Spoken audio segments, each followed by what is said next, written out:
as a municipal elected official is working on that annual budget, figuring out how to best fiscally run your communities. And then we're going to follow that up with a presentation from the Wyoming Association of Municipal Clerks and Treasurers, WAMCAT.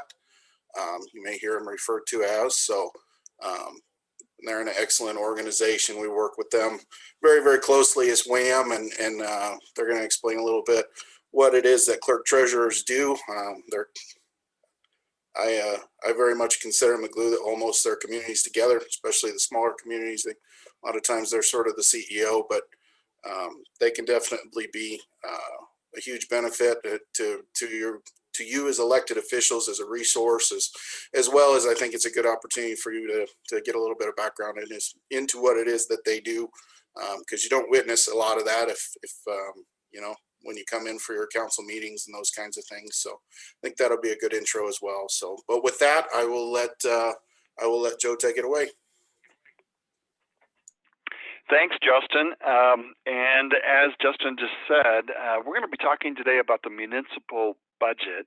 And I honestly believe this is perhaps the most important topic that you can possibly get your head wrapped around as a municipal leader. So much ties back to your budget, and so accordingly, we want to give it due course, due attention, so that you understand the key parts of a budget and what kind of purposes it actually fills as you are operating your municipality.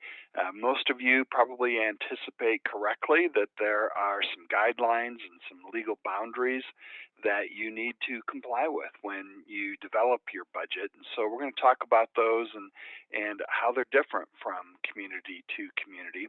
And then I'm going to wrap up by tying everything back to where we're going to start, and that is why we have a budget in the first place. It's important to understand this is a key document in how you set policy and operate your municipality, and it is one of those key checks and balances, one of those key internal controls that we've got in place to make sure that things are being done correctly. And as a newly elected leader or even a key staff person within your municipality, it's important that you take this stuff responsibly, because you are one of the key internal controls to making sure that our municipalities are fully in compliance with the law.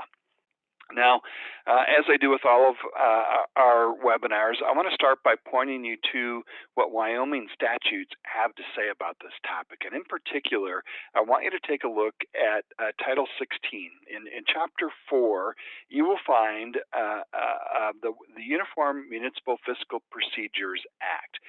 This particular section of code regulates how you handle money within your municipality. It talks about how you set a budget, how you appropriate funds, how you then make sure that those funds are expended in such a way to accomplish what it is you're trying to do. It provides you with the power as a municipality to appropriate money and to pay your bills. It gives you the power to levy taxes and special assessments, even to borrow money.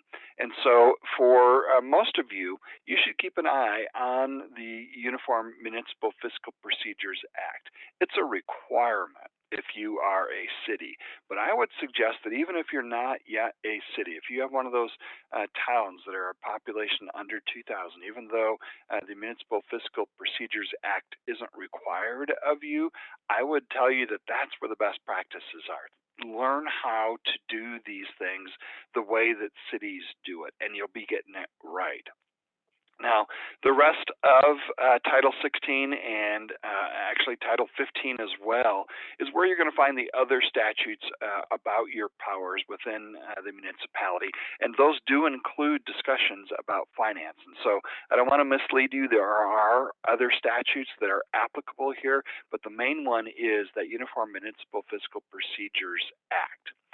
Additionally, especially if you're new at this stuff, stuff. I want to tell you that there are lots of great tools out there and guidebooks for you to be able to learn about this topic. And then as you enter into your world of municipal governance, get the stuff right. And so some of these things you're already familiar with. We've introduced them earlier in some of our other talks, like the Mayor Council Handbook that Justin talked about. This can be a very helpful tool to learn roles and responsibilities of everybody within your municipality. Likewise, the Wyoming Department of Audit has a couple of publications out there that you really do need to become familiar with. Go to their website and look at the reporting manual and the municipal handbook in particular. And then I want you to know that there's two other tools out there, guidebooks, guidance tools, if you will. The COSO Internal Control Integrated Framework is what I'm referring to when we talk about internal controls for fiscal matters. This is actually a framework for setting up the checks and balances within your municipality, the way that Wyoming law wants you to do it, and the way that the Wyoming Department of Audit wants you to do it. They specifically reference that COSO framework in the Wyoming Municipal Handbook. And so I want you to get comfortable with the idea of being able to do these things within a system of checks and balances, because if you take a team approach to this and recognize there's no way for you to possibly know all of this information and be solely responsible for everything, take a look at these and peruse these documents to understand what you can do and what you can contribute to this. Additionally, I want you to know that the CPA group, GASB, the Governmental Accounting Standards Board, also has a statement on how to prepare financial statements and how to then apply revenues and expenditures and financial statements in a way that you can appropriately govern your municipality. So go out and look for these particular documents. I'll show you here in just a moment where you can find them. But get familiar with them, because this is the correct way to govern your community. You'll find most of those pieces of information online on the state's website. In fact, it's actually easier to Google this than it is to go to the website that I've got here on the bottom of this particular screen. But Google State of Wyoming Department of Audit, and then when you get to the Department of Audit's website, click on the Public Funds division, or the Public Funds home page, and then within that drop-down menu, there's a menu specifically for cities and towns. Go there. Get familiar with this particular website. Here's where you'll find, for example, that municipal accounting handbook. You'll find links to the statutes, as well as the other important thing I want you to look at on this particular website is the forms and the resources that you'll find on this page. You'll find all of the various budget related forms that you're going to need to be submitting to the state right here on this page. The Excel spreadsheets and the other forms that you fill in are all right there, along with the resources and the regulations with how to actually get this stuff done correctly. So this is an important website. That's one that you should get familiar with as a municipal leader, so that you know how the state expects you to get these things done, how other people are getting them done, and what those standard forms look like, so that when you start for the first time, or even as a veteran doing this, look to see what these forms are asking you for. And the reason for that is I want you to understand that this budget is applicable to so many parts of operating your municipality. It's the key. It's a tool. It's important not only for setting long-term and big picture policy things, but also the day-to-day operations of your community tie back to this particular document. This is where you specify what monies you expect to be coming in and how you're going to appropriate them or allocate them and spend them over the course of the next year to get things done. And the things that you want to get done tie back to the things that your community has identified as being important. This goes back to your strategic plan. another topic that we've covered so far in this 6-week process. And so, yeah, this is the next step. After you figure out what's your vision for your community and what's your role as a municipality, what's your mission within that broader vision to then accomplish that. This is where you tie your community values back into the projects that you want to get done. And so, very much, this is the process where you put your money where your mouth is. You allocate funds to get the things done that you promised the community that they would be able to enjoy. You get the things done that state statute requires you to get done.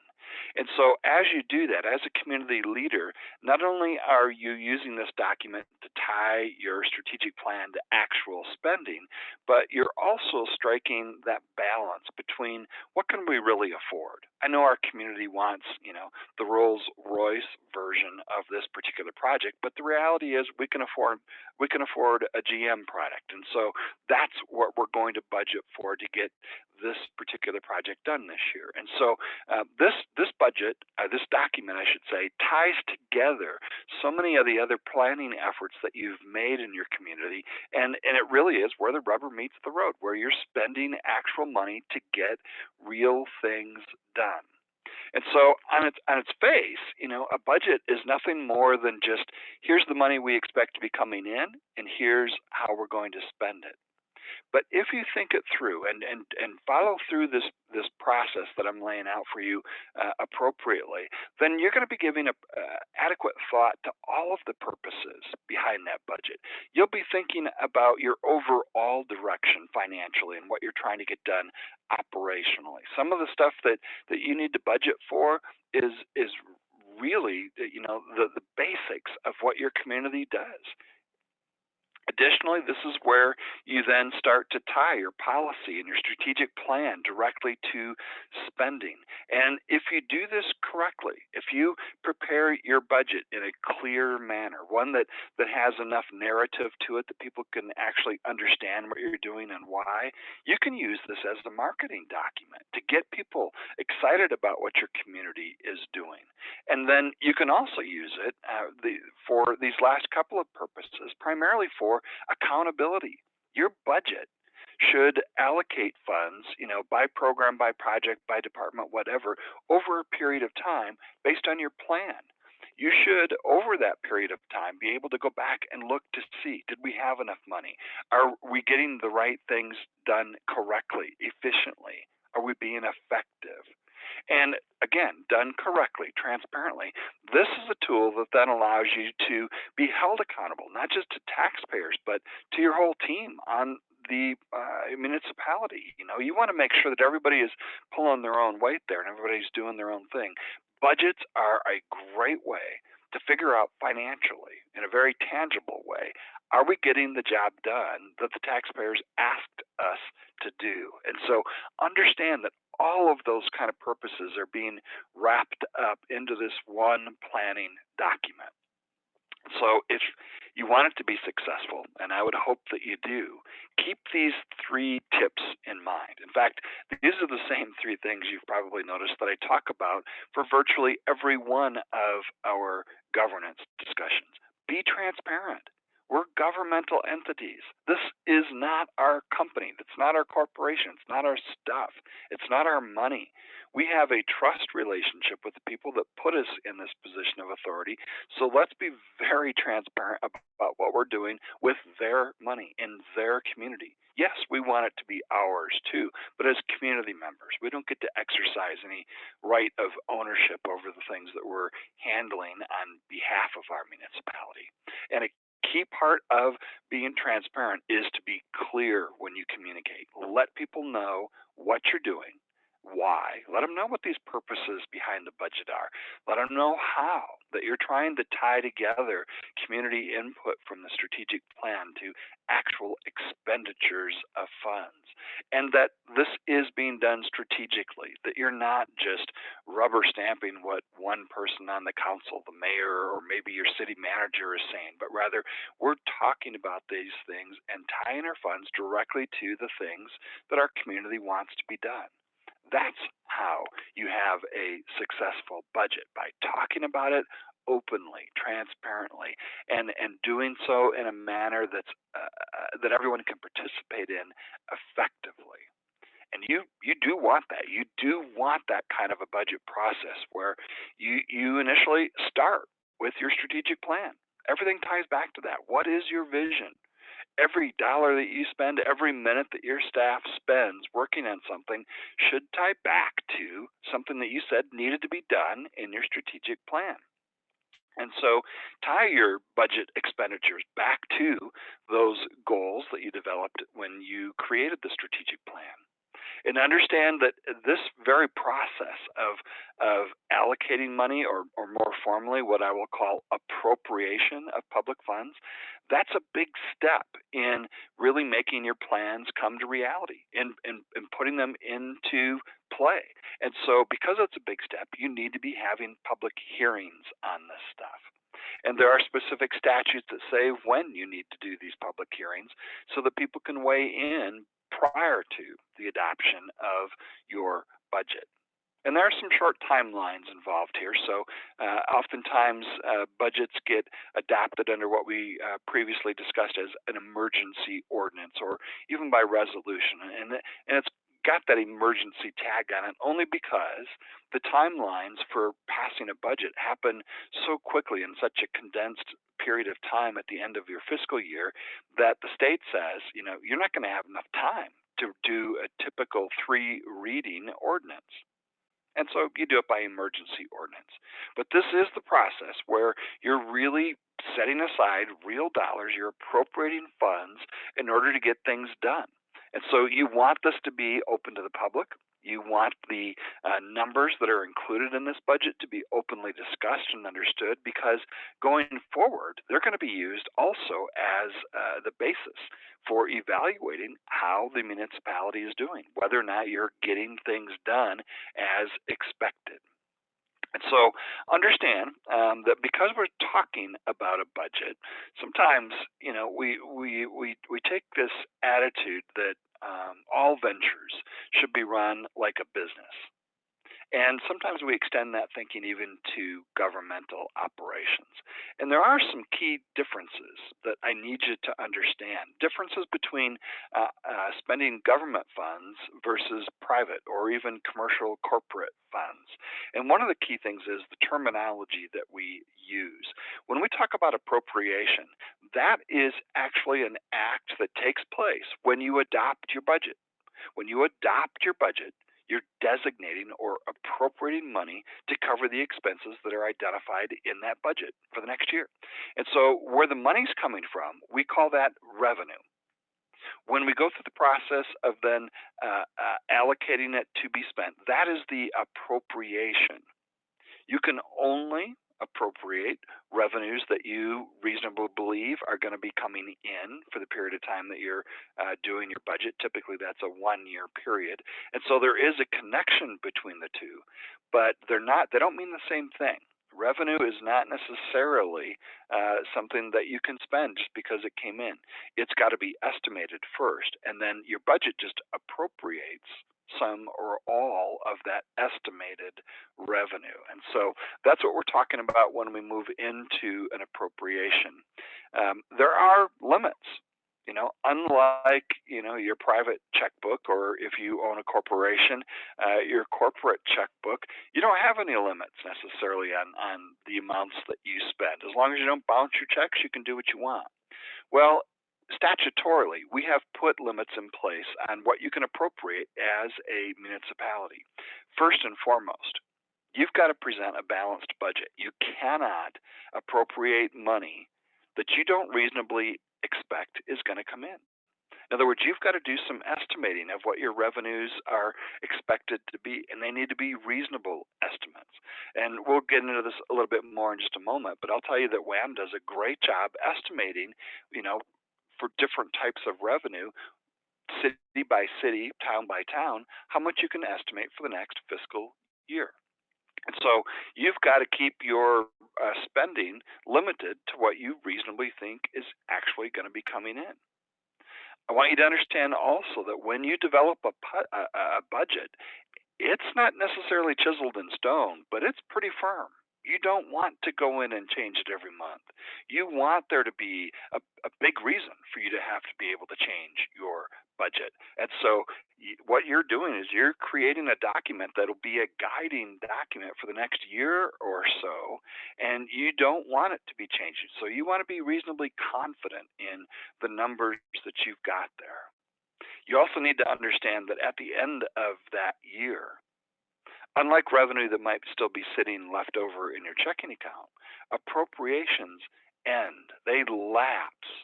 They cease to allow you to continue to spend any money at the end of your fiscal year. And so each year, you'll adopt a budget that's good for that next fiscal year. And anything that you have appropriated, anything that you have reasonably expected is going to be coming in and you've appropriated to be spent in that fiscal year, if you haven't spent it, this is where that use it or lose it mentality comes in sometimes. It lapses. There's no longer any authority to spend that money. It will need to be reappropriated in the following fiscal year. In just about every case, there's exceptions that you can put in place for capital projects that you know are going to take 2 or 3 or 5 years in order to get them funded. You can specifically allocate funds, appropriate funds, and carry them over from year to year. But for your operations, nope, everything lapses, everything ends there at the end of each fiscal year. From there, I need to start making a distinction between towns and cities because that's what Wyoming law does. When I reference the Uniform Municipal Fiscal Procedures Act, that specifically applies to first-class cities.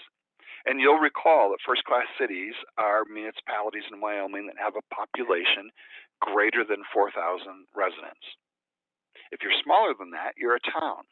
And that particular statute does not apply to you. You do not need to follow the Uniform Municipal Fiscal Procedures Act. It only applies to cities.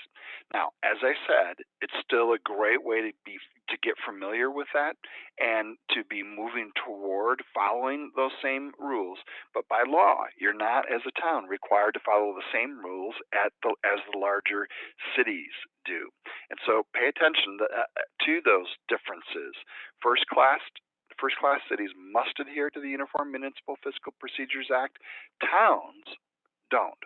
They only have to adhere to the Department of Audit rules and regulations, and those are consistent with the Uniform Municipal Fiscal Procedures Act, but they're not as robust. It's a little easier to meet the requirements of the Department of Audit than it is for the Fiscal Procedures Act. And so most towns are familiar with that Uniform Fiscal Procedures Act, but they also get familiar with the audit rules, and you only have to follow the audit rules as a town. For the others, though, you're held strictly to compliance with that statute. And one of the things that you need to be aware of is that there are literally dates written right into the statute that say, if you are a municipality with more than 4,000 residents and you have to comply with this, here's your timeline. By May 1st, you need to start having budget requests delivered to your budget officer. That's the person within a municipality that's putting the whole budget together. They then have 2 weeks or until May 15th in order to get a tentative budget to the town council or city council. You also need to be coordinating to get the publication of the public hearing notice and a summary of the budget published prior to the actual public hearing. You need to then adopt that budget within 24 hours of the budget hearing, and that 24-hour limitation is why most municipalities adopt their budget by the emergency ordinance, because there's not time to do, there's not 3 days even to do the 3 readings of a typical ordinance. This statute also provides for how you summarize your budget and get it published. You need to provide that information to the county commissioners also by July 31st. And then additionally, you'll be providing semi-annual reports and annual reports to the Wyoming Division of Audit. You need to complete a real audit. It needs to be completed by December 31st for each city. Towns don't need to do that. Some of them don't even hire a CPA to do an audit. You can do a lot of that work internally, but for the larger communities, the larger cities that are first-class cities, they do need to complete that annual audit every year by December 31st. Likewise, there are special requirements for even towns that might have a city manager form of government. Think Jackson Hole is one of these. There, because they're using that form of government, again, they need to comply with that Uniform Municipal Fiscal Procedures Act, and they need to follow what the rules and regulations are with regard to that act. That means they need to know how to do purchase orders. They need to know that they're limited in spending funds, department by department, according to what they were appropriated. They need to understand how to submit claims to get reimbursed, how to get things paid, how to then report those payments. Likewise, they need to be familiar with CPA rules that you find in GAAP as well as in GASB, and they need to also submit a CPA audit every year. And so for the larger communities and those that have city manager towns, they have a very robust requirement for meeting the budget requirements of the state statutes and then reporting out on where they stand with the budget. And so, for example, they're specifically required, do your budget, and then when you do your financial statements, we want you to actually show actual revenues and expenditures from last fiscal year, from the current fiscal year, and compare those things to what your budget actually says. When you prepare a budget by state statute, they require that you put together a budget narrative or a budget message. And that's because they want you to be able to put in real English, real words, what your assumptions are in what's going on with your economy, where your revenues are expected to be, what changes you expect to encounter. Make it real. Make it be a budget message that anyone picking this thing up can see, okay, here's where we were last year, here's where we're going based on the current economic outlook. And it puts them in a position of being able to evaluate what's going on with the town, and certainly with its expenditures, from a more informed perspective. The other requirement that I will tell you for larger communities, and again, this is best practice for all communities, you cannot allow elected officials or staff to go to a convention, even a WAM convention, where you might be learning how to do your job. You can't do it unless it is specifically in a line item budgeted for in your budget, and you need to include the total cost, what it's going to cost to attend that conference, including travel expenses. If you don't, you cannot attend those conventions. You cannot go. The state statutes that are put in place here have been done, I think, if we're honest about it, it's because they don't trust municipalities to make decisions on whether they're going to be traveling to learn more. And they want to make sure that this is something that is given special attention in the budget. And so whether trust is there or not, the state statute requires you to specifically identify your travel budgets, and your convention and meeting expenses need to be put right into every budget. So make sure that you are doing that. The other major component, as I've talked about a couple of times now, is the budget narrative. I think that this can be one of the most important and helpful sections of the budget. And that is primarily because many people just want to know, what's the bottom line here? Are things getting better? Are they getting worse? Are we having to restrict what we're doing? Are we having to make cuts? Are we in growth mode? Are revenues going up? Are they going down? And so, here in your budget message is your opportunity to explain that, to talk about what's going on with your local economy, and to reveal those assumptions that you have made in order to build the budget. And that means you're going to need to talk about the local economy and its impact on your budget. So much of your budget is impacted by what is going on in your economy. And I'm not just referring to what's going on in terms of revenues. You know, if you're in a booming economy, as Converse County was when I was working there, and Bobby was the city manager for the city of Douglas, yeah, there were revenues coming in, but they were going to be coming in down the road initially with that boom. We had a lot of activity that we needed to police and take care of, a lot of potholes that needed to be fixed. And so there was a gap between the initial revenues in Converse County and what our very real needs were. And so we needed to discuss that kind of stuff in the budget narrative so that people would understand why there was a gap, and they would maybe have some hope that that gap would be closed down the road. This is where you talk about what, from your strategic plan, what your vision is, what your top priorities for the community are. And you talk about any special circumstances that are going to come to bear in the next year. One of the things that we talked about, and literally one of the budget narratives in several municipalities a couple of years ago, was the the eclipse that happened. The solar eclipse moved the needle in terms of tourism for many of our communities. It had a big impact on what was going on in terms of local sales. And if any of you happen to be out during that eclipse, you'll recall literally bumper to bumper traffic for hours after the eclipse. There were so many people out there. This is where, in your budget message, you can talk about extraordinary events like that might be coming up that are going to have an impact on your community.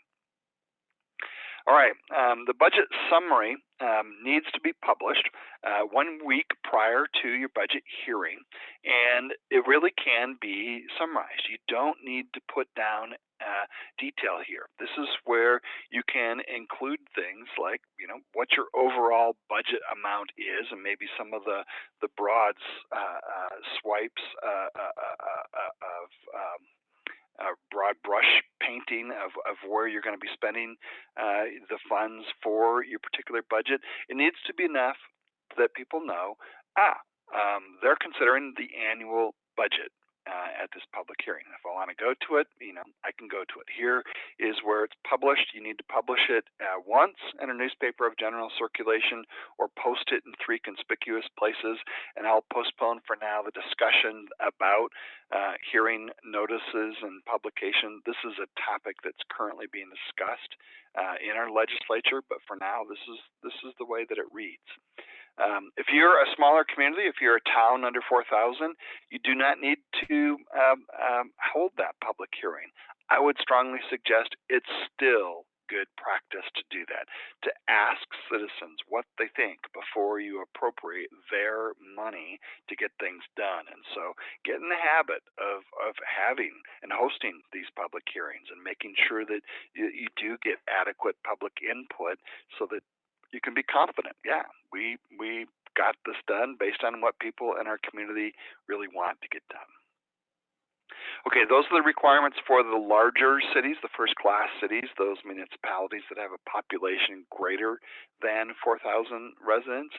For the rest of you, you've got a slightly lower level of requirement. You're required to keep track of the money, to identify where it came from, how you paid it out, and to whom. Your treasurer needs to provide quarterly financial reports, and some of them do this on a monthly basis or even more frequently. Give current in-time reports. Quarterly is sufficient. You should, as a governing body, be able to evaluate where your community is if you're looking at quarterly financial reports, especially if they're done the way that the state has recommended that you do them.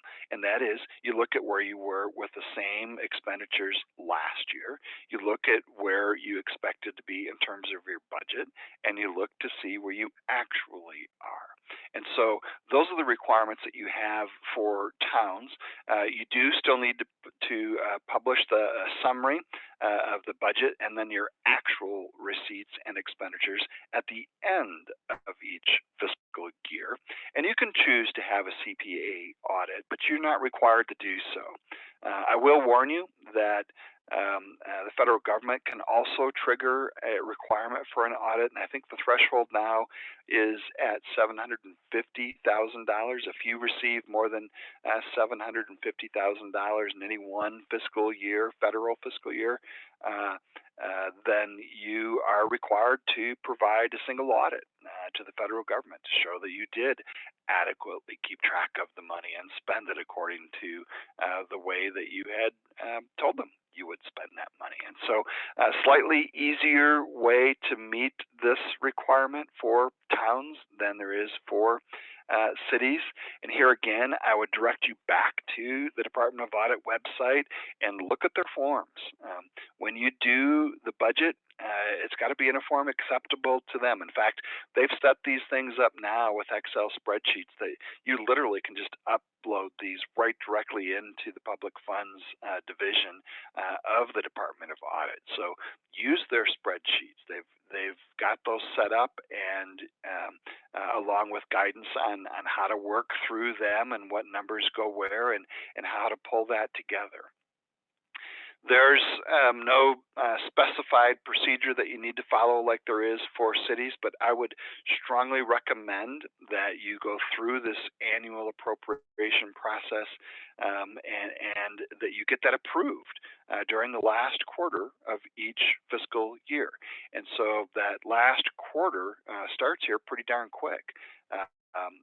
All municipalities are on a fiscal year that starts in July, and so what we're talking about is approving your budget sometime in April, May, or June. That's right around the corner. And so right now is the time to be developing your budgets. Most of you are already engaged in that process.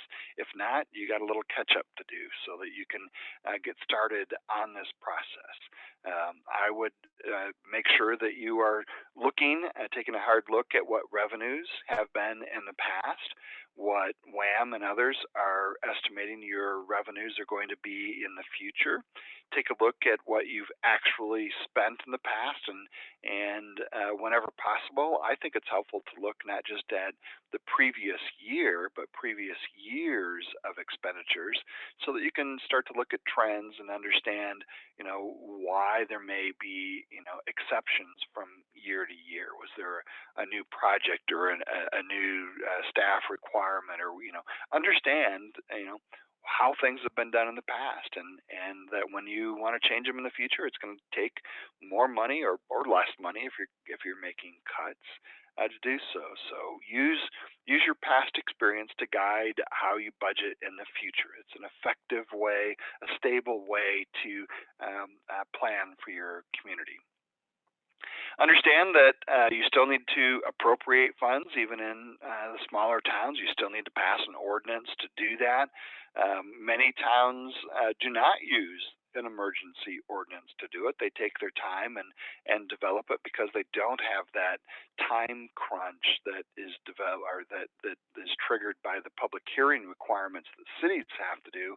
You can take your time and do this through a first, second, and third reading of your ordinance. Regardless, you also still need to be providing your budget to the county commissioners in your community by the fourth Monday in May, so that they know what you're going to be needing in terms of a tax levy. I'm sorry, I misspoke. I said that you needed to provide your budget to them by the fourth Monday in May. You need to provide to them your requirements for a tax levy. And what the statutes are talking about here is what requirements you're going to have in order for property taxes. And I'll just tell you that every municipality is limited in their property tax assessments, and they all max that out at that 8 mil levy. that's what you're going to be needing. It's not something that you really need to give much thought to. There's not a lot of tax money that comes in, but you need to certify that tax levy, the property tax levy, to the county commissioners by that fourth Monday in May, so that it can be included in the tax levies when they go out that year.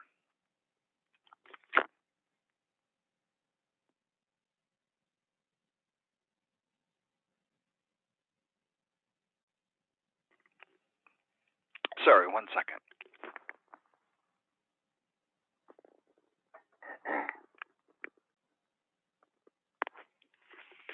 My throat's getting a little dry. Sorry for that. Okay.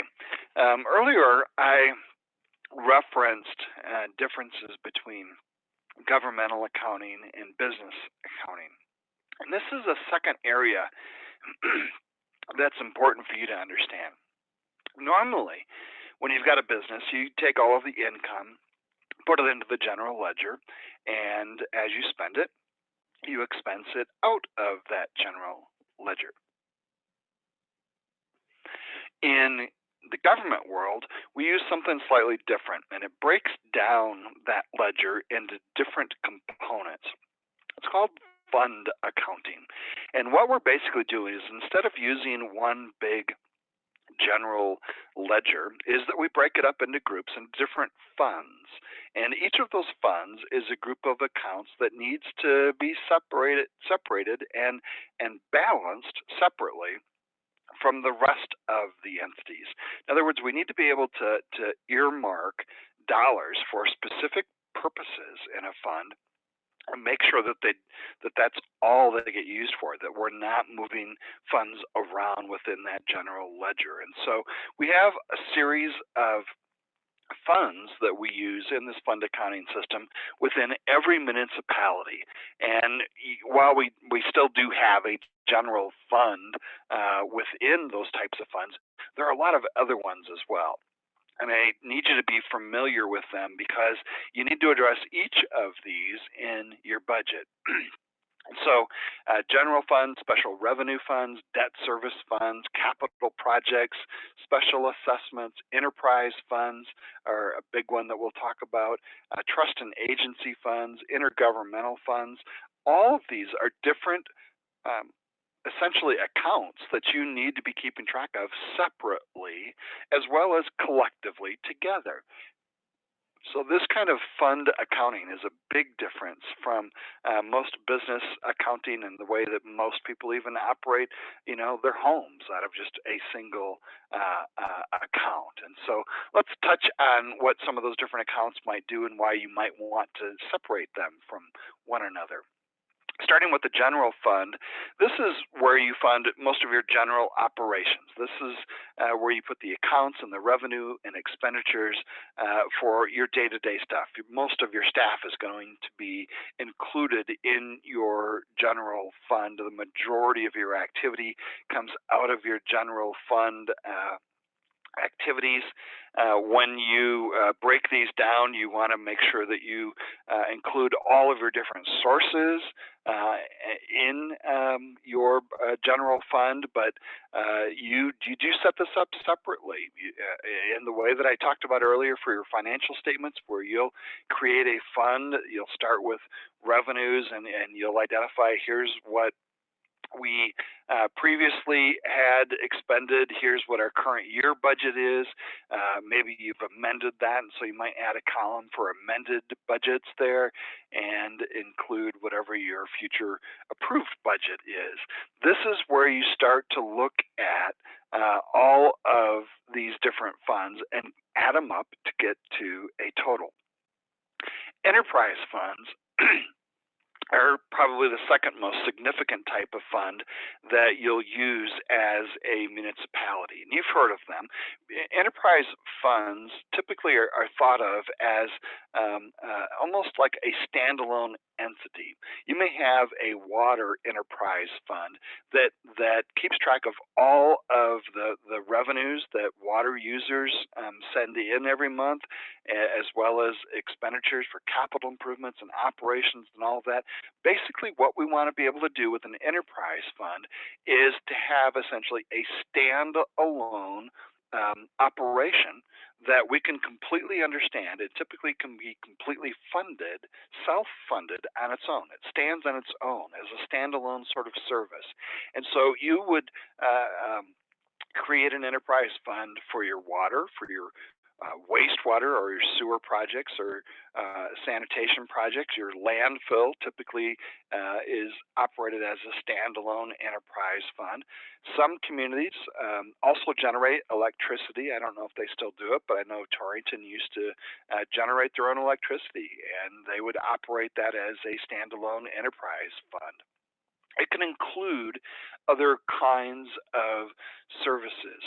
And I would recommend to you that both best practice and the way that most communities and most statutes are set up, they want you to think about these things as things that can be self-funded.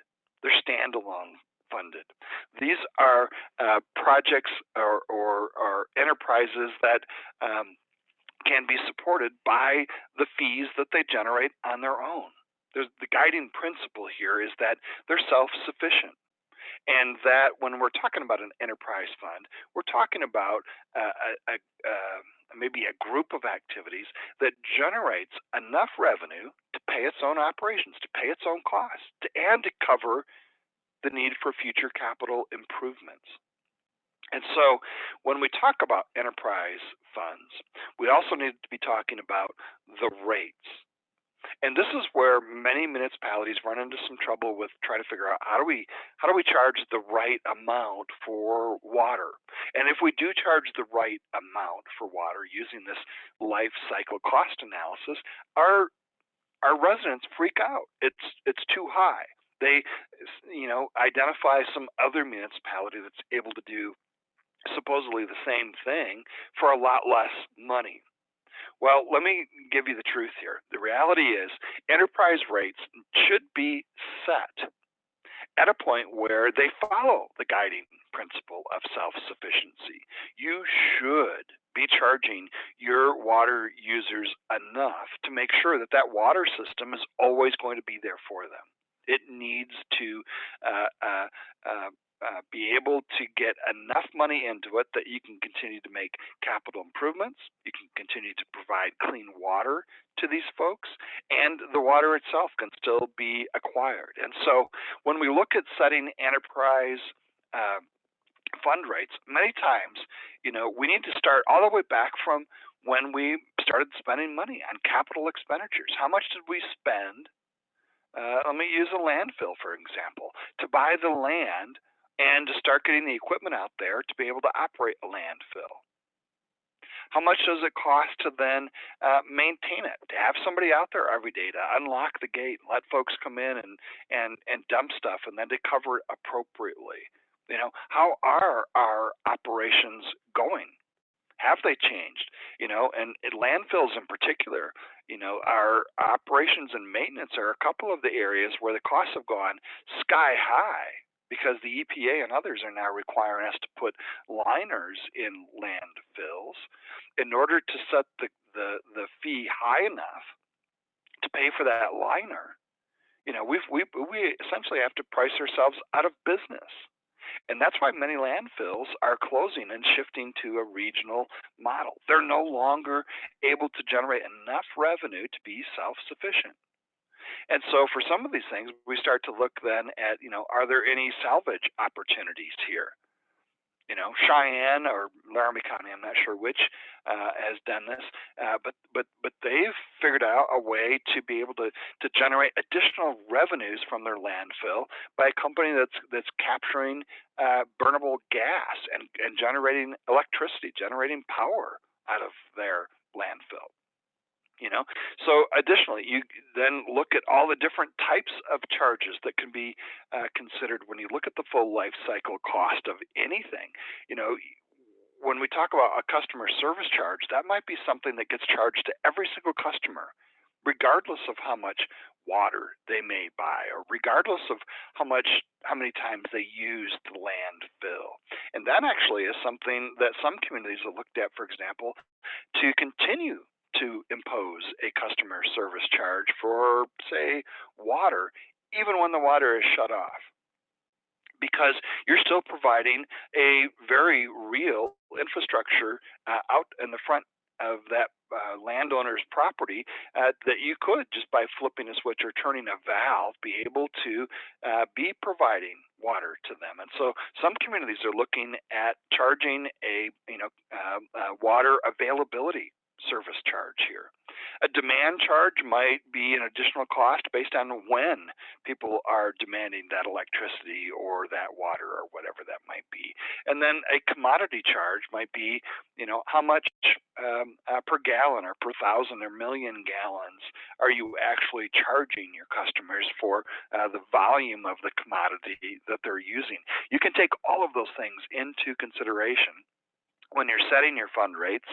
And again, because these are operated as distinct funds, as enterprise funds, you should impose upon yourself the discipline that it takes in order to make them be self-sufficient, and then use those funds appropriately. If you've got the right rate charge set up, you should then be able to use those enterprise funds for the business that they were supposed to be conducting. And if you need a new water main, then the money should be there to be able to put that new water main in there. Now, sometimes you're going to find that there are some enterprise funds or even some things that you are wanting to track separately that are never going to be self-sufficient. They never generate enough money in order to become self-sufficient. Classic example of that is a city park. And you might want to nonetheless set that up as an enterprise fund so that you can tell your constituents, here's how much money we're spending out there mowing the grass, keeping our city parks kept up. Let them know what these costs really are. Because if the time ever comes to have to charge for people to use their park, or if they just simply want to know where's our money going, you need to be able to do that. And so setting up enterprise funds, even if it's a losing venture like a city park, that can be very helpful to manage your community and to let people know where you're spending money. A couple other things I will tell you about enterprise funds. If you're going to subsidize them, let that subsidy be well known. Let people know that it's costing $1 million a year to fund your city parks, or whatever that number might really be. But the flip side of that is also true. If you're charging a lot of money for your water or for anything, you don't get to then go reallocate those funds, that revenue, for some other municipal purpose. Do not use enterprise funds to underwrite your general operations. And you should be very careful about doing the opposite, using general funds to underwrite what should be operated as an enterprise. Do it only when you're talking about something like city parks, where there is no other revenue that can come into this, and we simply need to know what the cost is. We want to count the cost if we're going to continue to do this. All right, another type of fund is called a special revenue fund. These can be any number of different kinds of proceeds, and they can come from a number of different things. They might just simply be allocated because of where they're coming from. They're earmarked. It's money that's been set aside for a specific purpose, oftentimes by the person that's giving the money. For example, when I was in Douglas, we worked with the city of Douglas in order to get Wyoming Business Council funds to develop the business park there. We had some within the city that thought, okay, well, we've got $1 million here for the business park. I happen to think that there's a bigger need to go fix Main Street, and so we're going to reallocate that $1 million and use it to fill potholes on Main Street. Well, you can't do that. This would be one of those examples of a special revenue fund that had been earmarked for a specific purpose. And once it's been earmarked for that purpose, whoever earmarked it, you've got to go back and ask them to change their mind or to change the earmark. Otherwise, that's the only way you can use those funds. And there are a lot of those restrictions according to state statute or regulation, or maybe the grant itself that you got for your business park can only be used for that purpose. Those are the things that we mean when we're talking about special revenue funds. Most municipalities have minimal debt in Wyoming. That is definitely a strength of Wyoming municipalities. When you do have a debt, you must have a plan to pay it back. And so many times municipalities will create a debt service fund, make sure that it is adequately funded through whatever sources, so that when the bill comes due to pay the mortgage or to pay the bondholders, whatever that debt might look like, the funds are there to pay that debt. Capital project funds are another kind of fund, and these are one of the few types of funds that can involve some long-term money. This is one of the few funds, for example, where in your budget you might allocate funds for fiscal year 2022. And yet recognize this is a project that's going to be continuing for the next 5 or 6 or 7 years. When you acquire a capital asset, municipalities are allowed to do that through cash on hand, through general revenue. You can go out and borrow money. You can do bonds. You can set up special districts to do this kind of thing. Basically, what we're talking about when we're talking about capital project funds are any kind of infrastructure or property that's going to have a useful life of more than 1 year. It's the roads, the water, the sewer, the concrete, the bridges, the steel beams and facilities that we're actually putting up that we're talking about here. Special assessment funds typically are tied to a particular piece of property or an area. For example, you might set up a special downtown district and have a special assessment set up for it, just for local improvements in that district. In fact, local improvement districts frequently use special assessment funds where they'll tack on an additional mill levy or whatever that might be to their property taxes so that they can generate funds to make some specific change in their area. A lot of downtown districts, for example, have done this to help fund beautification efforts and to improve the traffic flow and parking in their downtown districts. They'll set up a special assessment district, tear up the downtown, repave it, and set it up so that it works for those local businesses. And special assessments are a way to do that.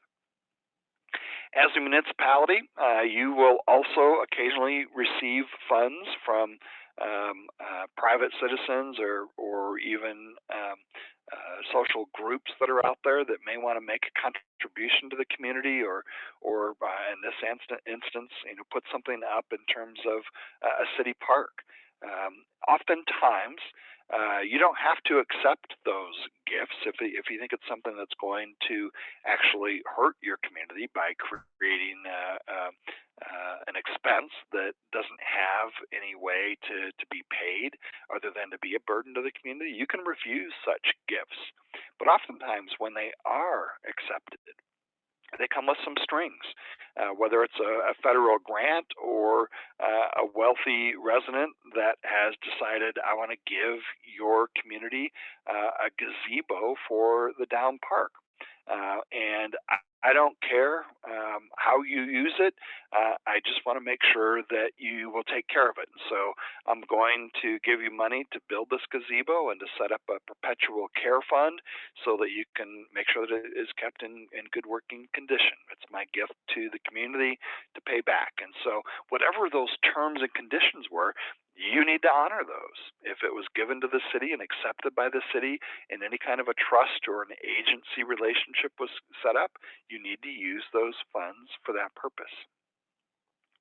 Another fund that I've used frequently to help balance budgets is to make sure that when I've got overhead, when I've got expenses that I've got to somehow manage, I'll spread those expenses out over my entire operation. Intra, and you need to recognize this is different than inter. Intra, spelled INTRA, governmental funds means that we're sharing some funding and some expenditures from department to department. Some things that I have frequently allocated internally have been things like an auto shop. If you've got a municipal shop that takes care of police cars as well as the snow plows, you might want to allocate the expenses of that shop across the departments that are using it. All of you have IT in place. You're all having to take a look at cybersecurity these days. Spread the costs of that across all of your various departments. Likewise, if you've got self-funded insurance, spread those costs out over all of your expenditure centers to make sure that everybody's paying their fair share. That's how you get that overhead cut down and even eliminated, so that you do have revenue sufficient to pay all of the bills. So pay attention to some of those things. So where's this money come from? Revenue comes from three primary sources. It comes from taxes, of course. It also comes from user fees or charges that you might have to your community. And then there's a lot, especially in Wyoming, there's a lot of money that gets shifted from one level of government, state and federal, to municipal governments. And so there's a lot of different directions that these funds come from. And you need to understand that all of those are somewhat reflective of the economic activity in your community. In fact, your economy is directly related to your municipal revenue. When we look at the top revenue sources for municipalities in Wyoming, this is the list, and it might change from year to year or community to community, from one item to another, but roughly this is where, for most municipalities, where the money's coming from. It starts with sales tax, or what more appropriately should be called the local share of statewide excise taxes. Excise taxes include both sales tax and use tax, and that includes taxes on a lot of products that get sold or used here in Wyoming. That is also related to the second biggest revenue source, and that is the local option sales and use taxes. You can add additional percentages of taxes to the state sales tax that you're already getting and be able to generate more revenue. Supplemental revenue appropriations, property taxes, federal mineral royalties, severance taxes, fuel taxes, registration taxes for vehicles, cigarette taxes, and grants. Those round out the top 10. And I'm going to talk about each of those in a little bit more detail, because for each of you, estimating what these revenue sources are is one of the first big steps you've got to take in trying to figure out then how much do we have to spend. And so you need to understand what we're talking about and how to calculate what those revenues might be. So this is another area where one of the things I'd like to do is to point you to some other resources to understand how to figure out how much revenue you're going to be getting. And to start with that, I want you to know that most of the revenue that you're going to get as a municipality, it initially starts by being generated for the state of Wyoming. And so it's very important that you understand and that you pay attention to state revenue forecasts. For decades in Wyoming, nobody could agree on this very simple thing of how do we estimate what revenues are going to be coming in for our state. And so over a period of time where the governor's office would come out with one estimate for the budget, and then legislators would come out with other estimates based on what they thought would happen, and still others, like from industry and major state groups, would come up with other estimates on how much revenue was going to be coming in. It was very confusing and very frustrating. And so, through that process, we developed an effective way to address it. And what we call it here in Wyoming is the Consensus Revenue Estimating Group. This is a group of state employees, particularly from the Division of Economic Analysis, with folks that really do understand our economy, folks from the governor's office, folks from the Legislative Service Office, the University of Wyoming. All of these groups work together and bring their best economists together to take a look at Wyoming revenues. All of Wyoming's major sources of revenue are estimated in this report, and it comes out every year at a minimum. It additionally gets updated occasionally. And the most recent Consensus Revenue Estimating Group report that we have is the one that was released in January of 2021. And what this is it takes a look at what's going on with minerals, both their price and production. It takes a look at how that will impact our general fund through severance taxes and federal mineral royalties. It also takes a look at income that comes from all the state lands and essentially all property taxes, all excise taxes get considered here. And so as that process gets done at the state level, we can then start to figure out what that is going to look like when it starts to trickle down to the municipal level. And here's what how I'll walk through this individually. When we start with state sales tax and use tax, what this is basically a tax on the retail sale of most property that gets sold in Wyoming, and some services, but mostly it's just property. Some states tax a lot more services, like South Dakota. Here in Wyoming, we've talked about maybe extending this tax to include services, things like going to the dentist. Right now, though, no, it's mostly just property. And if you buy property, whether you buy it in the state or out of state, you're supposed to pay sales tax on that. We've got a 4% statewide excise tax on everything that you buy on a retail basis, whether you buy it in state or out of state.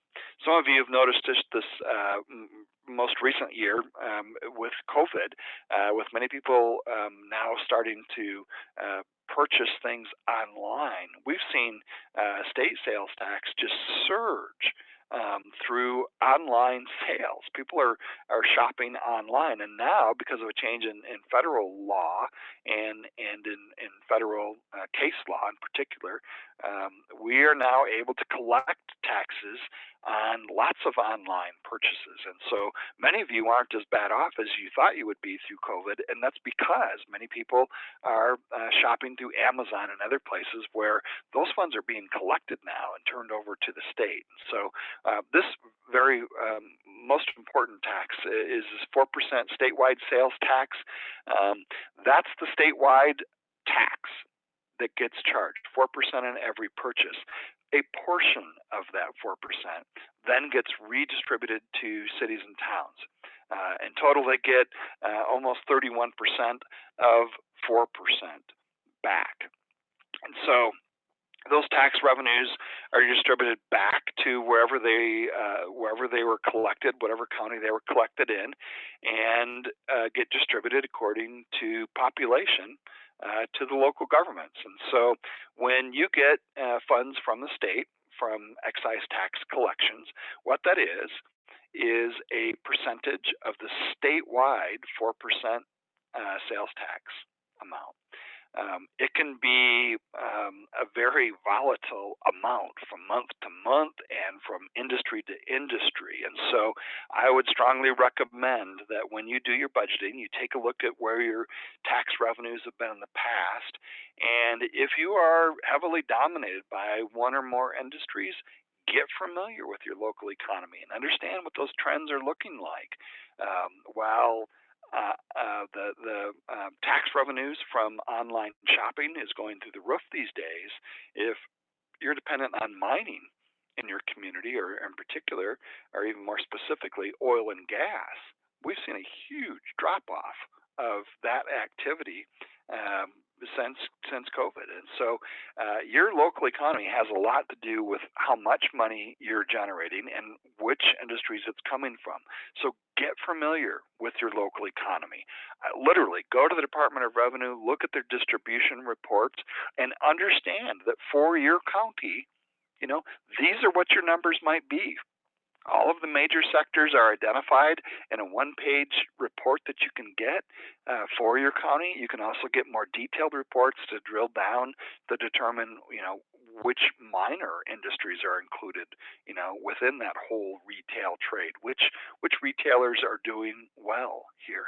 So you can get a lot of information about what's going on in your community based on the taxes that are being distributed. In addition to that 4% state sales tax, you also have an option to impose additional percentages, additional sales and use taxes on those same things that are being taxed excise-wise. So you can add a fifth penny, a fifth percent, for example, for general purpose county option, and many counties have done that. In fact, from county to county, you could also see that some counties have imposed specific purpose taxes. For example, in Converse County, we passed a capital facilities tax to build new libraries and a new campus for Eastern Wyoming College. Many of your communities have also imposed optional lodging taxes, optional economic development taxes, or even optional resort taxes. Those last two are less frequent, but all of those taxes can add up, and consequently, the total amount of, or the total percent of taxes that are generated on sales differs from county to county. It just depends on what your community has approved. Federal mineral royalties are amounts of money that are captured when minerals are produced on federal lands. This is a small amount of money that has been capped, but has been distributed for the last several years to municipalities in Wyoming. It's been capped at $18.6 million per year. In the past, that amount has easily been met by the amount of oil and gas activities and federal mineral royalties that have actually been collected. But now that there's been such a big shortfall of those, we may see for the first time that the cap is suddenly going to become irrelevant, because I think we're going to see a continuing decline in federal mineral royalties under the Biden administration. Nonetheless, this is a source of funds. You should look back to see what your share of federal mineral royalties were last year. As I said, statewide, it's capped at $18.6 million. Your share is not going to change much unless your schools have changed much. One of the things that you'll find is that when the state distributes funds to municipalities, they always have a formula that they use, and it's a different formula for every single one of these funding streams. This particular funding formula, federal mineral royalties, actually ties your local share to what's going on within your local school district. What your average daily membership is one of the things that is considered when we calculate, when the state calculates how much money you're going to be getting of FMRs. It's, as I said, different for every community based on their total school average daily membership. As you can see here, it's capped at a total of $200 million for multiple recipients. Towns and cities receive 9.375% of that 200 million, or 18.6 million. The rest of the money that is generated by the state in FMRs goes to the school foundation and to the budget reserve account. Severance taxes are similar. Keep in mind that all minerals are owned by the state. So every time a producer removes oil or gas or coal or uranium from the state, there's a severance charge. It's a one-time tax that must be paid. And here again, cities and towns receive a share of the total amount of severance taxes. Here again, the total amount has been capped, and so cities and towns only get a small portion of this. It's capped at $14.3 million for all cities and towns in the state. And again, it's distributed based in part on your population compared to the state's population. Because mineral production is so important to our economy, I encourage local leaders to stay current with what's going on with those. And there's an easy way to do that. Every month, the state produces a 2-page newsletter. It's called Wyoming Insight, and it talks about, and just a 2-page snapshot, here's what's going on with natural gas, with oil, and with coal. Further on in this report, you can also get information on uranium and revenues generated from excise taxes. It's a great way to stay current with what the state is doing and to start to get a feel for the trends in mining. You know, are the prices going up? Are they going down? Is there a difference between what gets collected here at the Cheyenne natural gas hub, the Cheyenne hub, or at the Henry hub, which is the national one that gets measured, much more dependable. For years, there was a differential between what Wyoming received and what others received, and that's because we were so far from market. So we've invested a lot in pipelines and other infrastructure, and so now we're getting substantially what others get nationwide for natural gas. Start looking at these things and understand that it does have an impact on your revenue. Additionally, I want you to understand that every county is different in terms of the mix of oil, gas, coal, and uranium that they have there.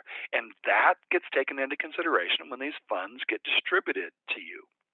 This slide is based on information that we put together on total severance taxes in forever time.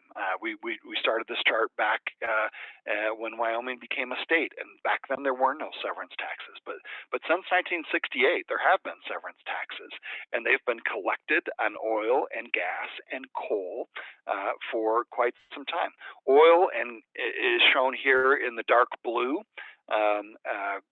Coal is shown in the burgundy color, and gas is shown in tan.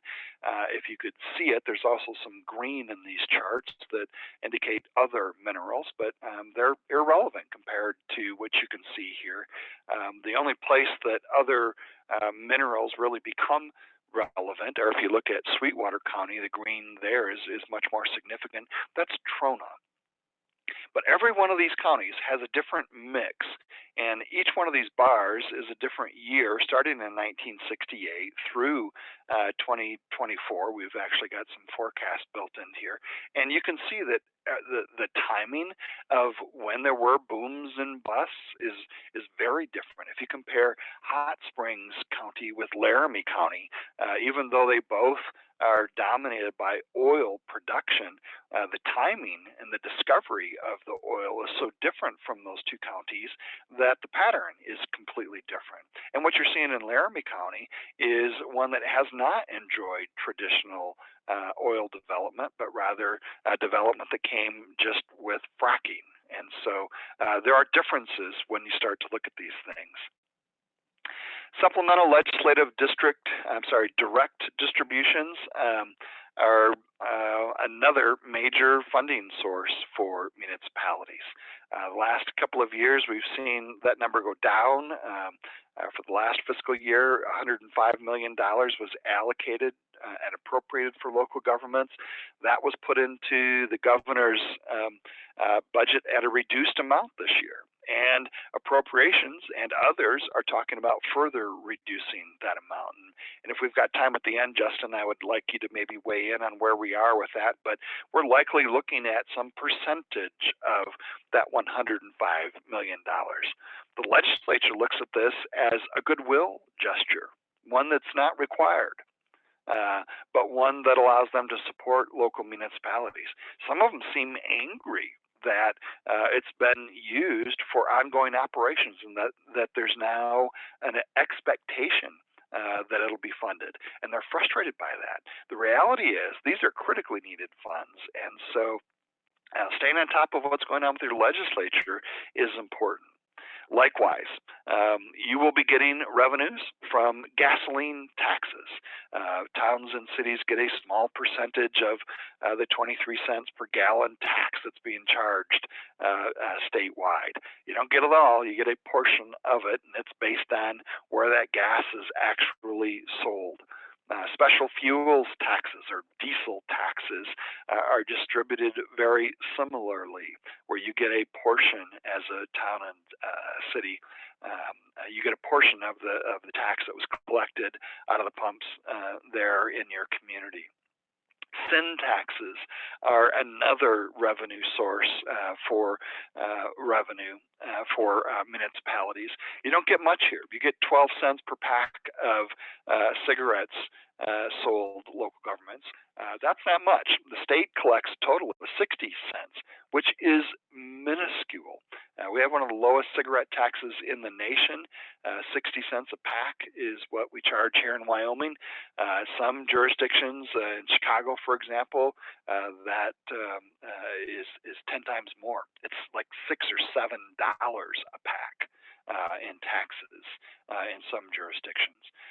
Off-track betting and the lottery are also providing revenue to cities and towns.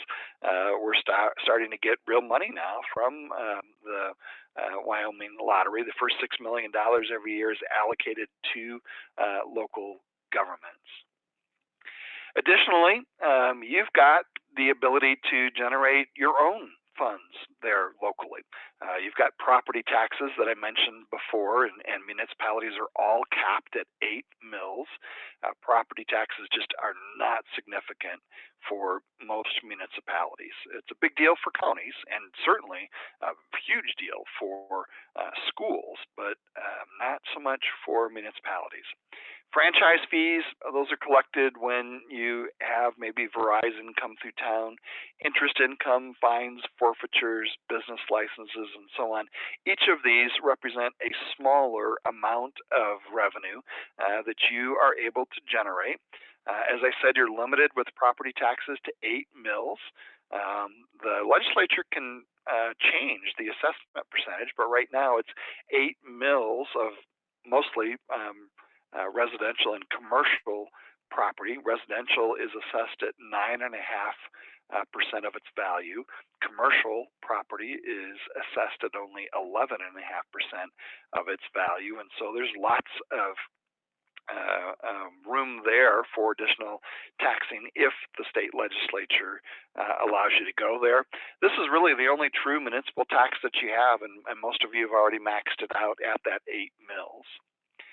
Fees and charges, as I've said, these can also help bolster your revenues, things like franchises like Verizon that need to use your rights of way. You can charge them a fee to do that. Depending on how your community has developed, you can also charge fees and whatnot for new development, for cemetery plots. You can charge fines and even keep forfeitures if you've got a municipal court in place. Property taxes from vehicle registration fees can be helpful. User fees, if you've got, in particular, a golf course or a swimming pool, those can really add up and become significant contributors to the total costs of that particular venture, but they can be very helpful. Interest income, much less helpful. Honestly, you're very constrained in how you can invest money. You pretty much can leave it in the bank. You can buy some CDs. You can put it into a savings account. There's not much available there. And when we look at what's been going on with interest rates over the last, take your pick, 5 years, 50 years, the effective federal funds rate is now back down to essentially zero. The amount of money that the Federal Reserve charges banks on their overnight use is a key indicator of all other interest rates, and it's been zeroed out since COVID. Traditionally, it's been used as a tool during recessions, and the Fed has pushed interest rates down in order to help recover from recessions. But we're so deep into this one now that many people are thinking it'll be years before interest rates come up. And so this is probably not going to be an effective moneymaker for you, but get the most you possibly can when you can. Capital projects, as I've said a couple of times, are funded a little bit differently. You can take a longer term approach here. You can take out some bonds and pay back those bonds over a long period of time. You can use grants to fund parts of your projects or any of these other funding resources. As you identify those, you build them into your budget. So if you've got an economic development group that's written an EDA grant for purchasing a new piece of property for your community, then they might want to add that in here to reflect it in your total budget. Capital facilities taxes have been used. You can charge up to 2% more in your excise taxes to put up facilities. That's what we used there for this Douglas campus of Eastern Wyoming College. That is a fund that basically ends whenever your total amount of funding that you had sought is achieved. Looking back over your shoulder over all of these funds, a couple things that I like to do once I've got my budget drafted, I like to then think it back through one more time.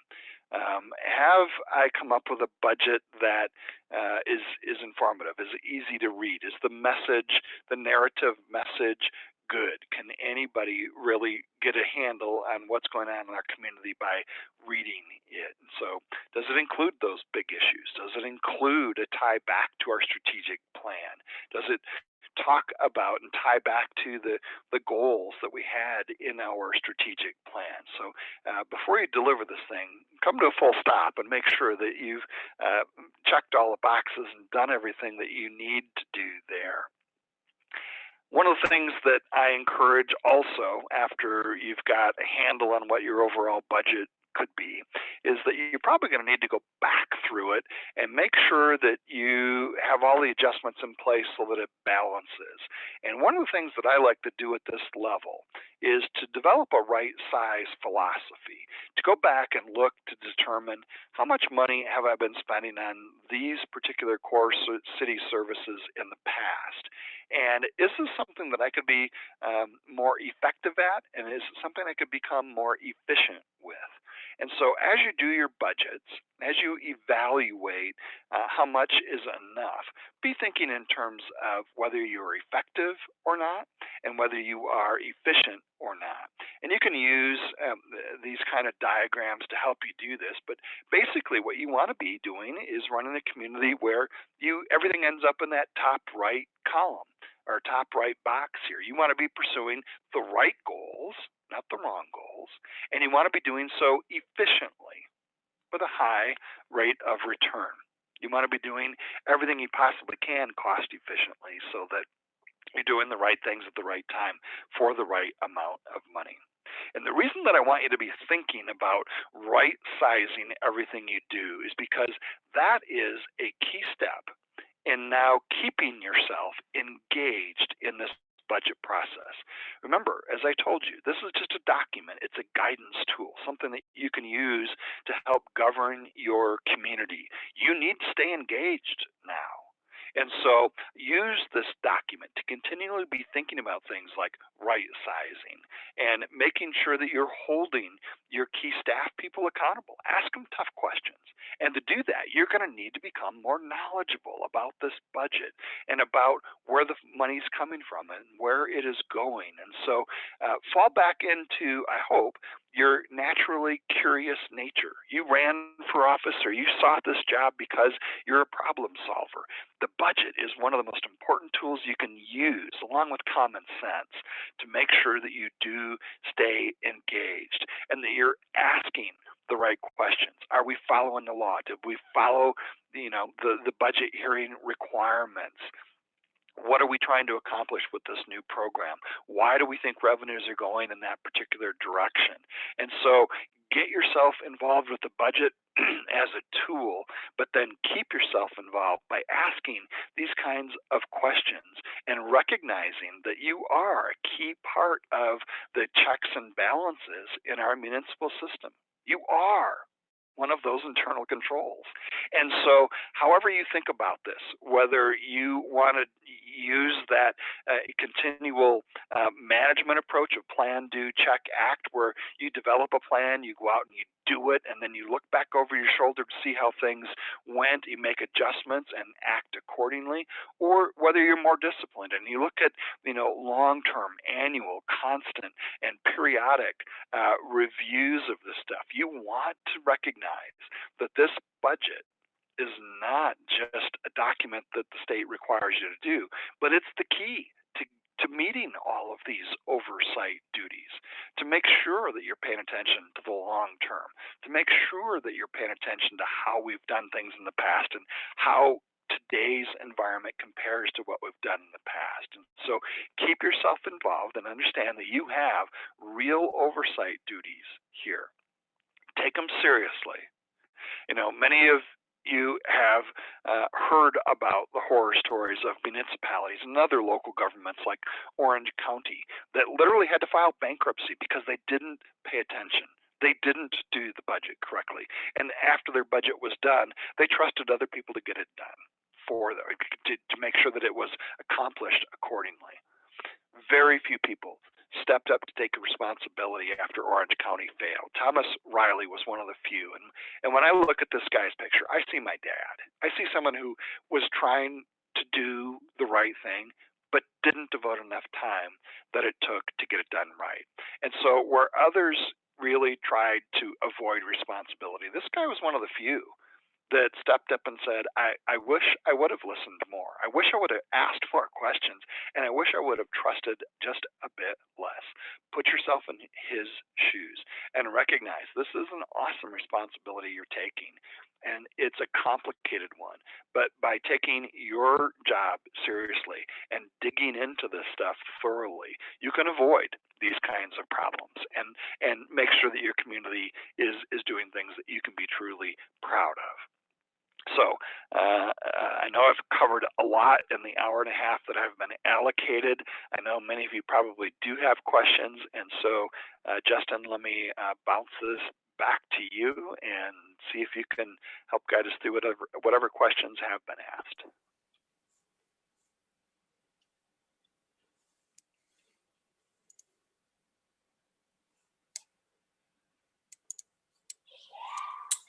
I don't see anything in the chat in particular, Joe.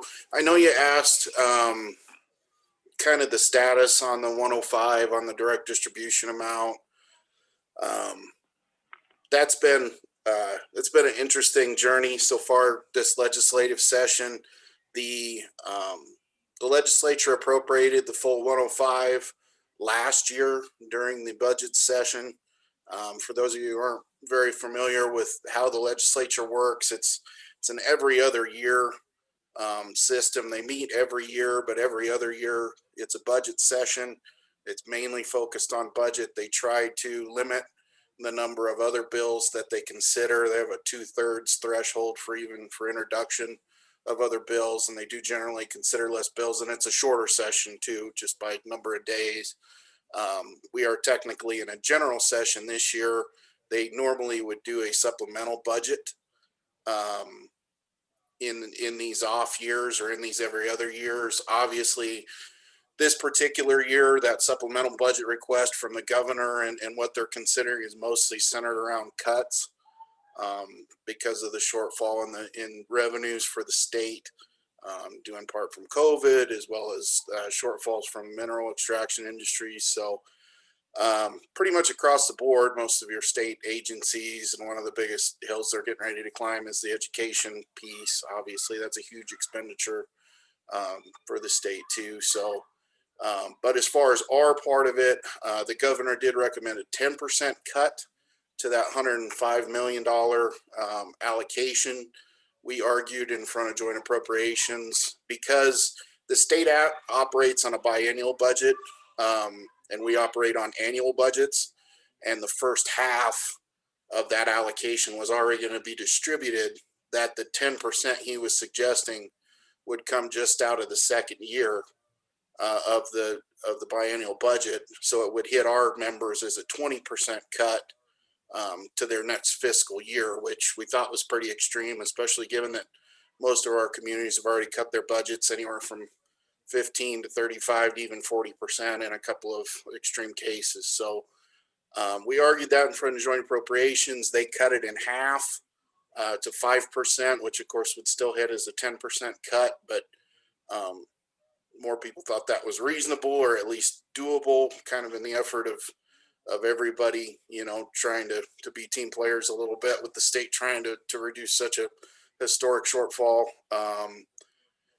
That was in joint appropriations in December. It was introduced in the Senate as Senate File 64. Senate appropriations then ran that back up to a 10% cut during their committee meeting.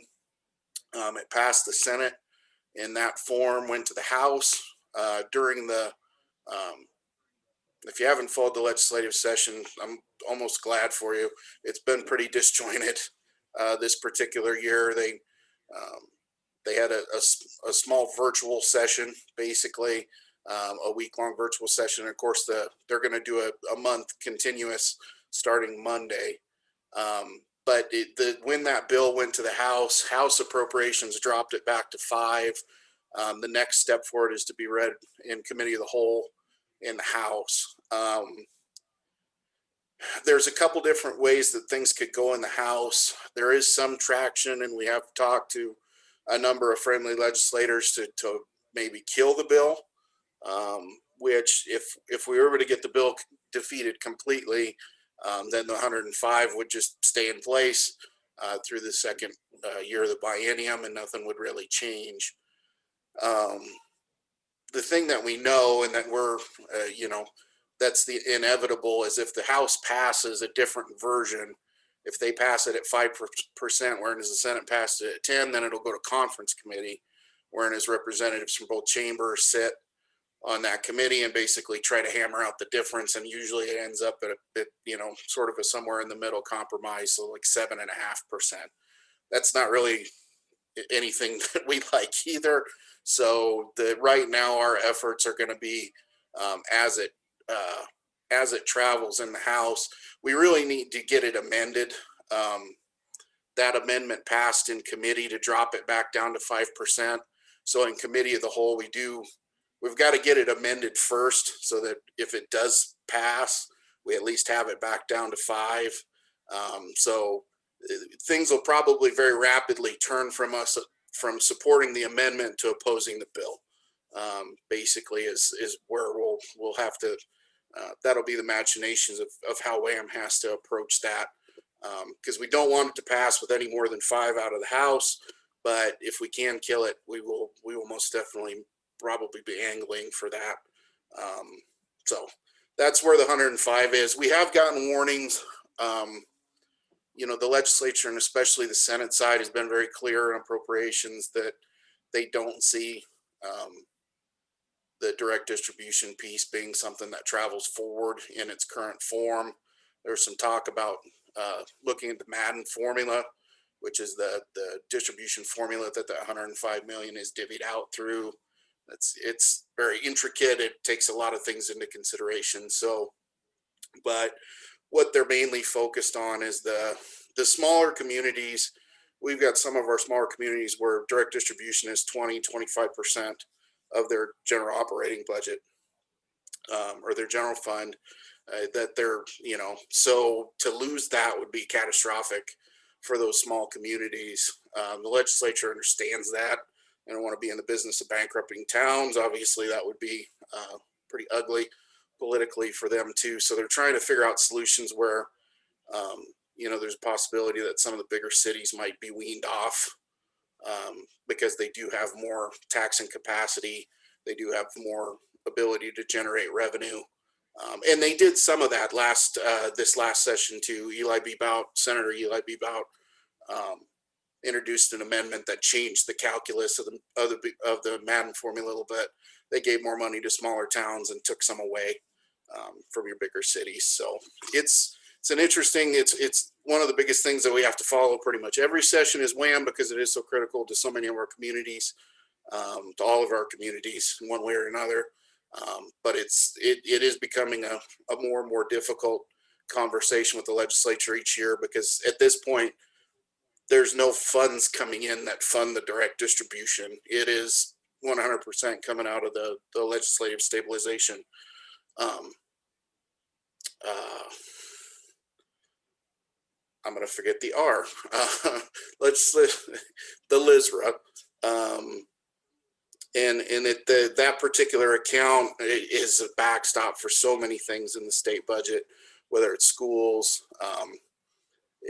The school piece is the biggest piece, and that's the one that they're afraid of, because if that gets down to 500 million, there's a bunch of automatic budget cuts that kick in to the schools, and the state legislature is trying to avoid that eventuality at all costs if they can, because they know how politically challenging that scenario would be too. So, but something to keep an eye on for this session. Things are improving a little bit too, as far as the state budget goes. There's some hope. There's some little glimmers as far as the oil industry, natural gas industry, that those things might be picking up, especially given some of the big winter storms that we've had that have run out some of the backlogs of especially natural gas. So some of those things may be picking up. Same thing with oil. The kind of double-edged sword of some of the things that have come out of the new administration as far as ceasing some of these lease sales, is that it does actually create some upward pressure in those markets. So the price per barrel of oil goes up a little bit, those kinds of things. So a lot of the leases and permits that have just been sitting idle while oil has been so cheap are actually kind of picking up. So we may actually see more oil activity. Obviously, they need to come to solutions on those leases for the long term, for that to continue. But it's an interesting landscape. So the other thing that's coming up too, the governor actually, I think, in a sign of thinking that it's probably more likely to happen than not at this point, is there is some federal stimulus money that does look like that it's going to be coming through to the state. There's 130, I think it's 132 or 133 million total for the local governments is the estimate, and then 736 million, I believe. I might be off by a couple, to the state government. So pretty sizable stimulus funds.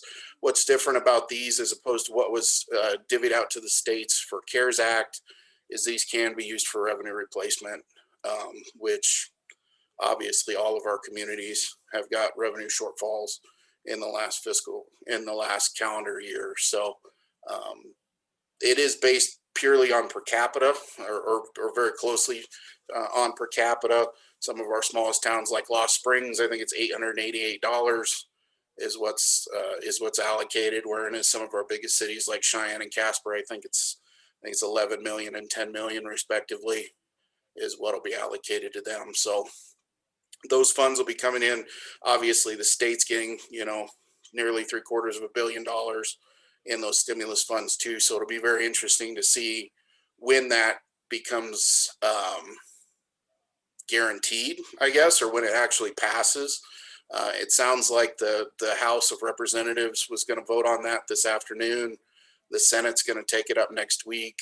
I know that they'd really like to have it on the president's desk before the middle of the month, because that's when some of the unemployment benefits run out. And that was a big part of it too, is those folks that are unemployment that are getting an extra stipend on that. So we may know by the middle of the month, which is going to be really interesting timing, because that'll be the middle of the legislative session. All of a sudden the state's going to have money.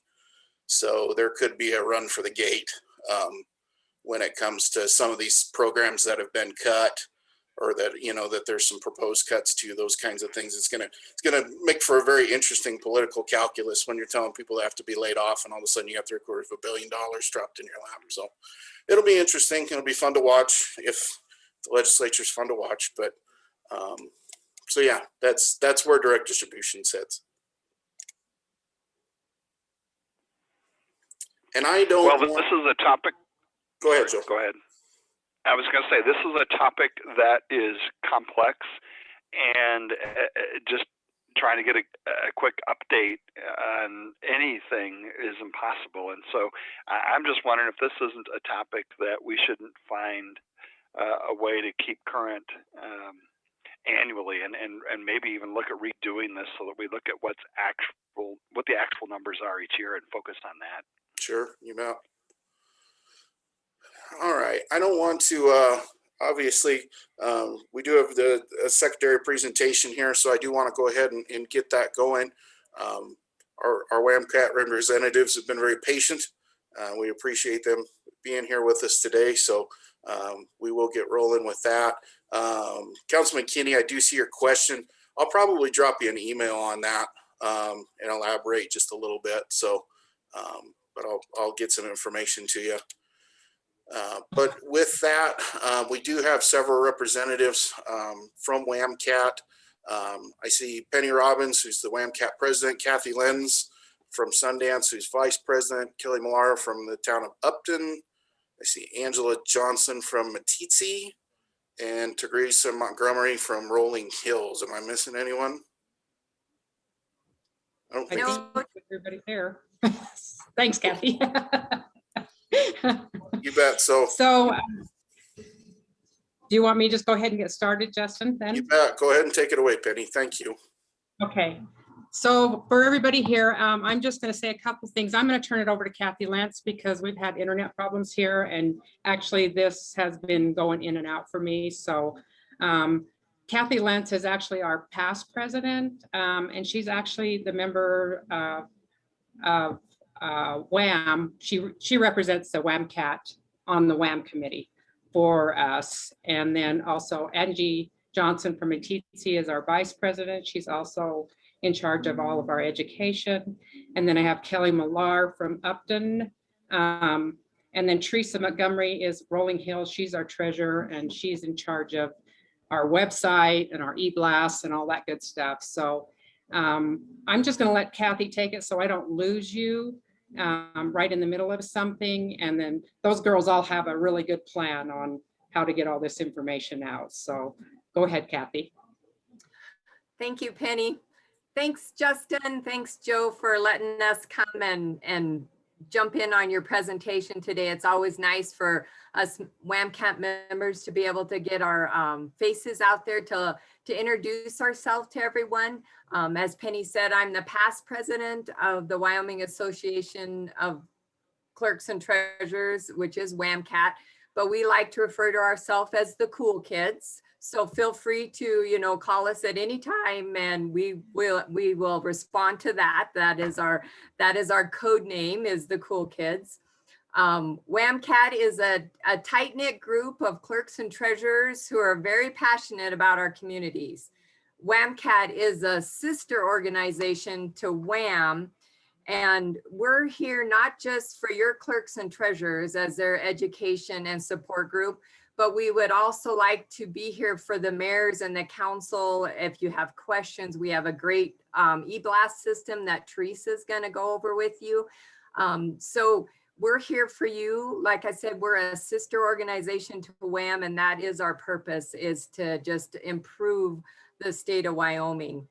WAMCAT was officially organized back in 1980, and we are governed by a board of directors, who you see here. We have additional members, but we're all board members to the WAMCAT. We work closely with other organizations like the International Institute of Municipal Clerks, which is a huge name, but it's also internationally known. That's where we get a lot of our certificates that our clerks and treasurers work for. You can be a certified municipal clerk or a master municipal clerk.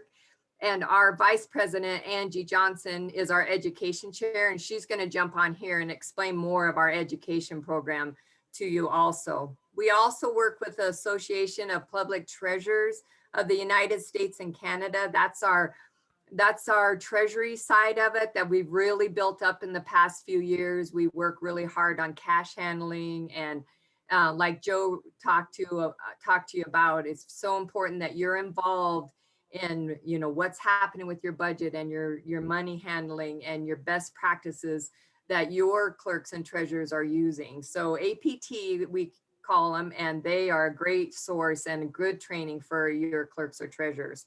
We also work with the Government Finance Officers of the United States and Canada and the Wyoming Association of Rural Water Systems.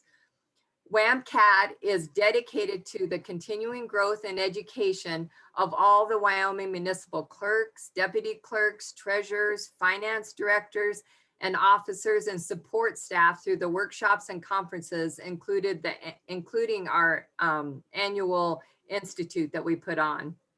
And Angie will go over more with you on that. We provide numerous resources and mentoring support programs for new and existing members, and we promote effective and efficient operations and practices in the conduct of municipal clerks, treasurers, and finance officers. Our education opportunities include basic requirements relative to the members of the municipal duties and responsibilities, including legal responsibilities, as well as college level classes recognized by many other associations that offer the various certificates for our clerks and treasurers. So without any more, I'd like to introduce our Vice President and Education Chair, Angie Johnson from Meeteetse. Thanks, Ange. Thanks, Kathy, for the introduction, and thanks for the opportunity to speak on behalf of WAMCAT regarding the educational opportunities that we provide. We'd also like to welcome, like Kathy said, and invite the mayors and council members to join our trainings. It's very important that everyone has as much training as possible. The association works closely with Casper College to organize the Spring and Fall Institutes, which have been expanded into a virtual learning series during the pandemic. And there's more to come in April. So if you feel like you'd like to learn a little bit more about WAMCAT, there's an opportunity.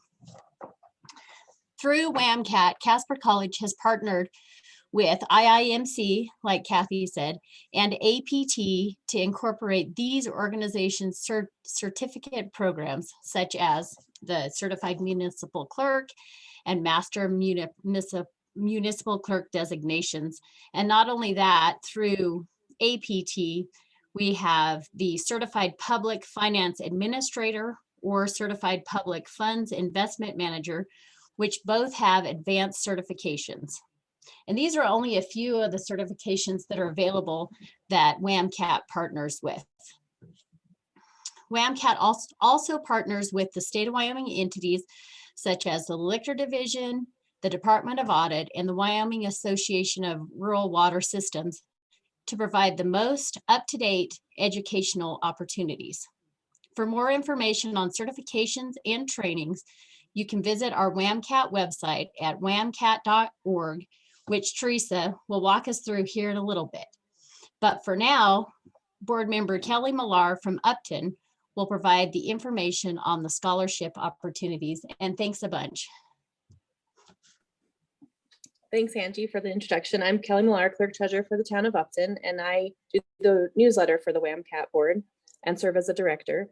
WAMCAT offers they offer scholarships in 2 tranches each year One is due by the 1st of February and one is due by the 1st of August for the programming. Either the Spring Institute, they can be used to pay for, reimburse you for expenses at WAM or any other kind of approved training that you can get into, whether it's the International Institute of Municipal Clerks or the APT USNC conventions that happen in the spring and in the summer.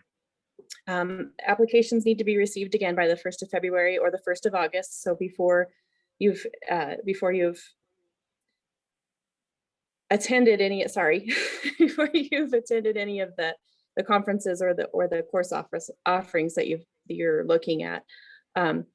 They are awarded in $500 increments. And if you are working towards your certifications, you have, that's what the preference is there. So if you have any questions there, we do have scholarship chair, Mandy Fraughton. She is from Mountain View and she's happy to help, as are any of us.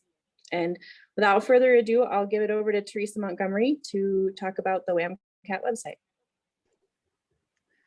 Well, good afternoon, and thank you all for letting us join in today. Okay, Justin, I'm going to try to share my screen here.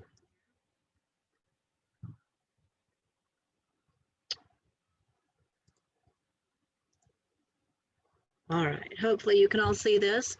This is our WAMCAT website, wamcat.org. And oh, I'm sorry, by way of introduction, I'm Teresa Montgomery, and I'm the clerk treasurer for the town of Rolling Hills. I'm also the treasurer for WAMCAT and handle the website and the eBlast system. So anyone can go onto our website, and we have a lot of useful information. Just like any other website, you can click through. Angie talked about our certification and training program. So if you click on the tab, you can see all of the organizations that we support. And if they have a training coming up, such as GFOA, we'll put that on our website and a link to their registration. So any of our members can, go and do that. So as Kelly talked about our scholarship, if one of our members wanted to go to this, they could apply for a scholarship, and the WAMCAT board would consider that. It's not given that they will get a scholarship, but it would be considered. Most importantly, of course, is our institute through Casper College. And we do have the one coming up in April and then also in June.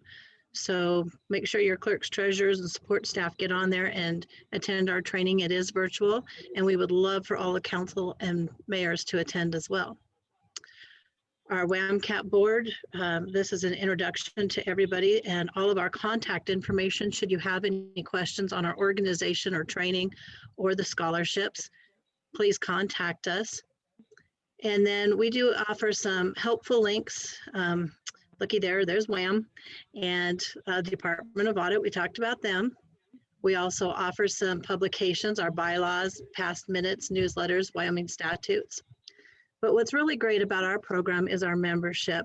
It is, it does come with some perks. You do get discounts on institutions and that, but we have this wonderful thing called an eBlast system. And if you are a new member, or as you renew your membership each year, you are given a passcode to get to our members only area. And once you do that, let me see, make sure I can get in here. Well, of course, and it didn't. Everybody close your eyes for just a second. You have access to our handbook that was put together with Cheryl Etlakofer of the former Cheyenne City Clerk, and attorneys that worked on this for a very long time. It's a very good handbook. We have this member forum.